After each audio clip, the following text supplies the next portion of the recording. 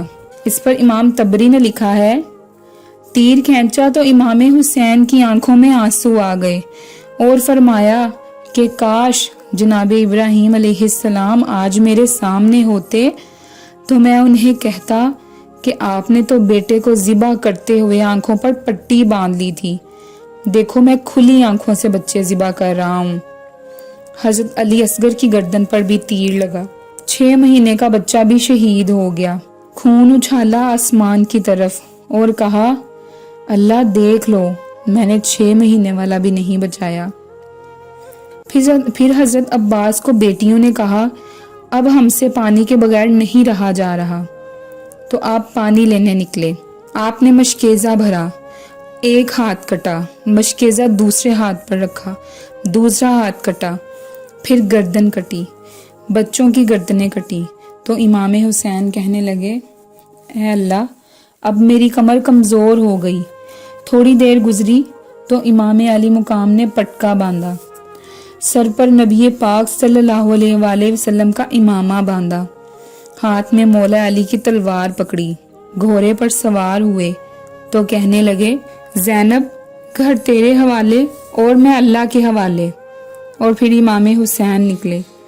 راوی کہتے ہیں پہلے ہی بڑے سونے ہیں لیکن آج جو جلوہ ہے بہت ہی حسین ہے، جدھر جاتے نعرہ لگاتے تو حد ہی ہو جاتی، اتنے لوگ کاٹے، اتنے کاٹے، اتنے کاٹے، پھر پلٹ کر آئے اور کہنے لگے زینب میری بہن ذرا پردے کے پیچھے سے دیکھ تو صحیح، بزدلوں کو جرت ہی نہیں ہو رہی کہ کوئی حسین کے مقابلے میں آئے، ایک دوسرے کو دھکا دیتے ہیں کہ تو جا۔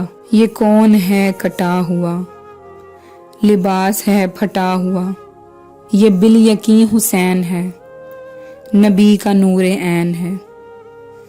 پھر چاروں جانب سے تیر برسے تو امام علی مقام چونکہ نماز کا وقت ہو گیا اور خون بہ رہا اور گرم ریت سے تیمم کیا اور نماز ادا کی، سر سجدے میں رکھا۔ جب شمر آپ کی گردن کاٹنے لگا تو کہنے لگے ٹھہر جاؤ، مجھے رب سے بات کر لینے دو۔ اور پھر فرمایا اے مالک حقیقی اب تو حسین سے راضی ہے کہ نہیں؟ پھر ایک آواز آئی اے نفس مطمئنہ واپس آ جا، تو اللہ سے راضی ہے اور اللہ تجھ سے راضی ہے۔ سر نیزے پر رکھا، جسم کربلا میں ہے، عورتوں کو گھوڑوں پر بٹھا کر لے جایا گیا۔ پھر عبید اللہ ابن زیاد نے بدتمیزی کی، اس کے بعد یزید نے کی۔ یزید نے امام حسین کے لبوں پر چھڑیاں ماری تو نعمان بن بشیر صحابی بول پڑے، کہنے لگے اوے بدبخت ہاتھ پیچھے اٹھا، مجھے اللہ کی عزت کی قسم میں نے سینکڑوں بار نبی پاک صلی اللہ علیہ وآلہ وسلم کو ان لبوں کو چومتے ہوئے دیکھا ہے۔ اور سیدہ زینب عورتوں کے مجمع میں پیچھے بیٹھی تھی، اور جب لشکر وہاں پہنچا یزید کے دربار میں تو یزید کہنے لگا دیکھو مجھے اللہ نے عزت دی اور میرے مخالفوں کا کیا حال ہوا۔ تو بی بی زینب بول اٹھی، اتنے صدموں کے باوجود آواز توانا اور کڑک، اور پہلے قرآن پاک کی تلاوت کی، آیت پڑھی وَتُعِزُّ مَن تَشَاءُ وَتُذِلُّ مَن تَشَاءُ۔ تو کہتا ہے میں جیت گیا، 4 دن گزرنے دے، تجھ پر کوئی لعنت بھی نہیں برسائے گا، اور میرے بھائی کا قیامت تک منبروں اور خطبوں پر ذکر ہوا کرے گا، ذرا وقت گزرنے دو۔ ایک نابینا صحابی وہاں بیٹھے تھے، آپ نے نعمان بن بشیر کا ہاتھ ہلایا اور پوچھنے لگے کیا علی آ گئے ہیں؟ یہ تو علی کی آواز لگتی ہے۔ پھر 3 سال یزید نے حکومت کی لیکن وہ رسوا ہی ہوا اور قیامت تک رسوا ہی رہے گا، اور امام حسین ہمیشہ زندہ ہیں۔